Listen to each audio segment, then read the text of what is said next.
वेदांत, उपनिषद, भक्ति, कर्म और ज्ञान को मानने वाले।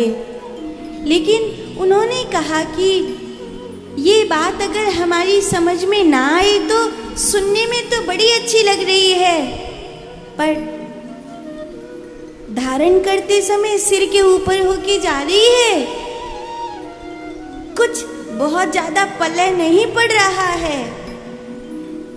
अगर इनमें से कुछ भी समझ में नहीं आए तो वो साधक क्या करेगा? क्योंकि अब कलयुग आने वाला है, बहुत सारे सूत्र समझ में नहीं आएंगे। इसीलिए तो श्री सनत कुमार वेदव्यास जी से कहते हैं 1,00,000 मंत्र थे, 12 संहिताएं थी। जब महादेव ने कार्तिकेय जी को ये ग्रंथ सुनाया था, फिर 12 संहिताएं और 1,00,000 मंत्र, सूत्र न समझ में आने के कारण, मनुष्य की बुद्धि बोधी होने के कारण, कमजोर होने के कारण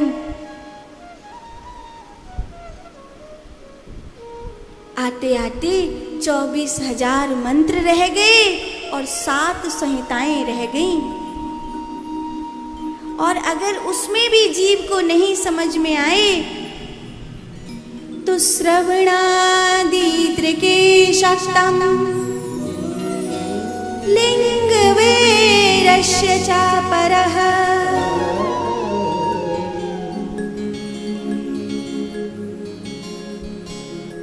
शिव प्राप्ति भवेतात।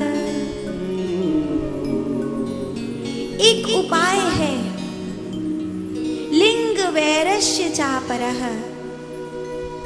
शिव रूप मनोत्तमम, भगवान के रूप को बनाए।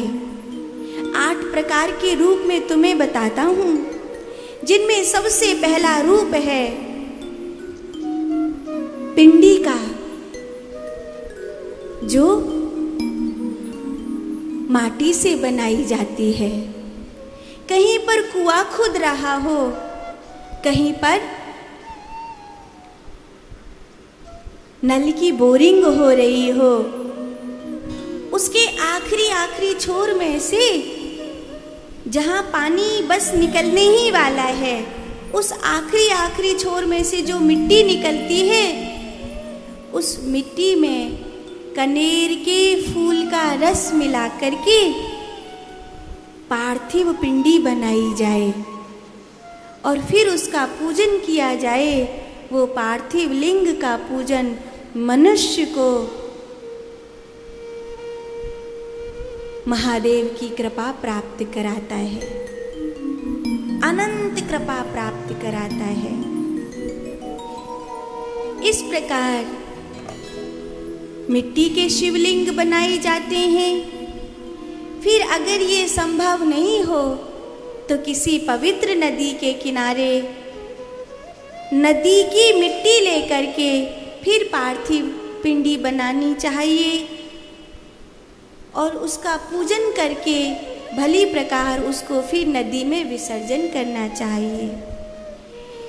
फिर धातु के शिवलिंग होते हैं, जैसे स्वर्ण के शिवलिंग हैं, चांदी से बने हुए शिवलिंग हैं।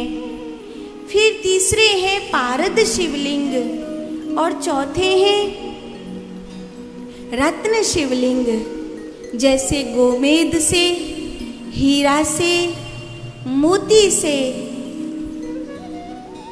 नीलम से, माणिक्य से जो शिवलिंग बनते हैं वो रत्न शिवलिंग कहलाते हैं। 5वें शिवलिंग हैं जो काष्ठ शिवलिंग कहलाते हैं, जो लकड़ी से बनाए जाते हैं।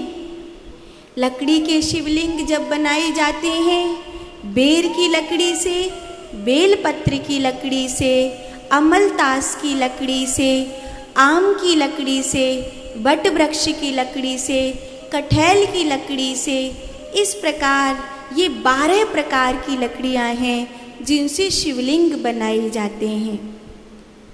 फिर 6वें शिवलिंग हैं जो शिवलिंग पुष्प के शिवलिंग हैं, जिसे औषधि लिंग बोलते हैं। कई प्रकार की औषधियों से, कई प्रकार के पुष्पों से जो शिवलिंग बनाए जाते हैं वो औषधि लिंग कहलाते हैं। और फिर 7वें लिंग हैं पाषाण के पत्थर के शिवलिंग, जो काले पत्थर से तथा श्वेत पत्थर से शिवलिंग बनाए जाते हैं। उसमें भी पत्थर का चुनाव किया जाता है, जिस पत्थर में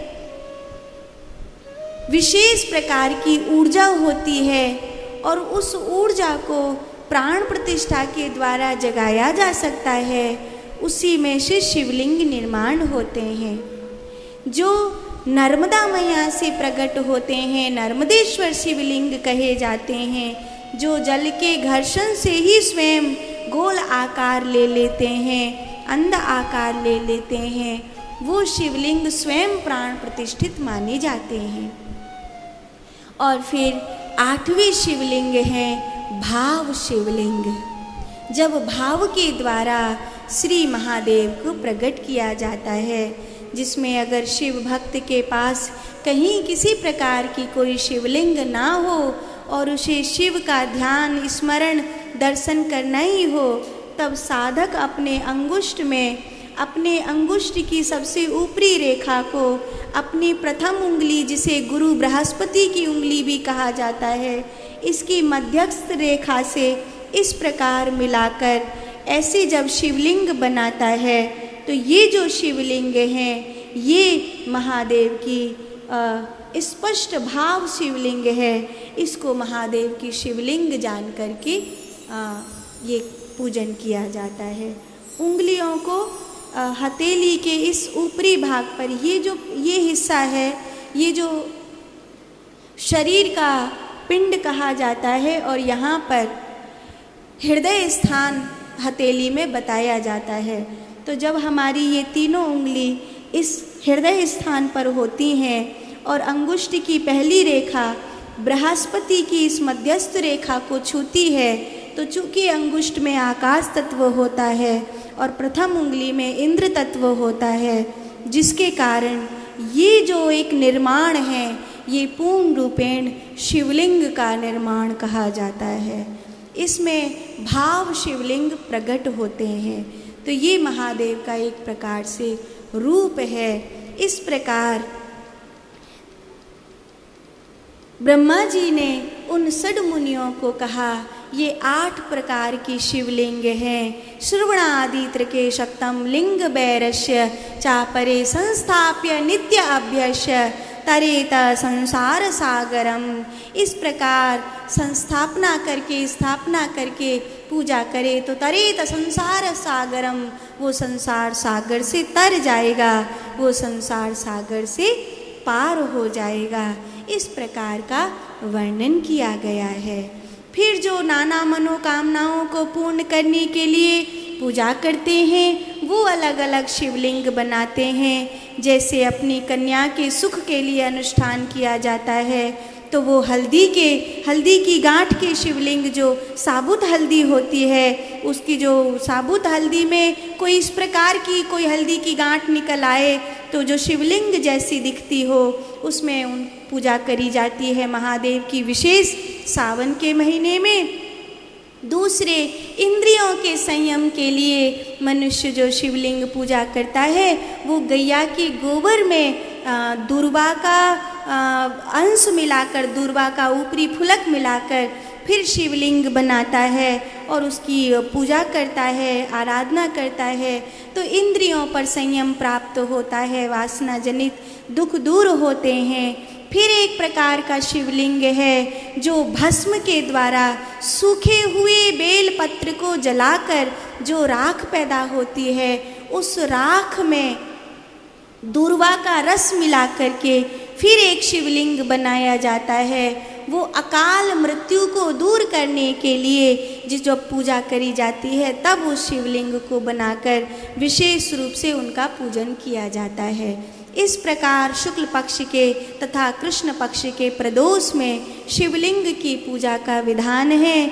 और शिवलिंग गुड़ के भी शिवलिंग बनते हैं, माखन के शिवलिंग भी बनते हैं। और सब प्रकार से शिवलिंग की पूजा कभी खाली नहीं जाती। शिवलिंग की पूजा सब प्रकार से सुखदायी होती है।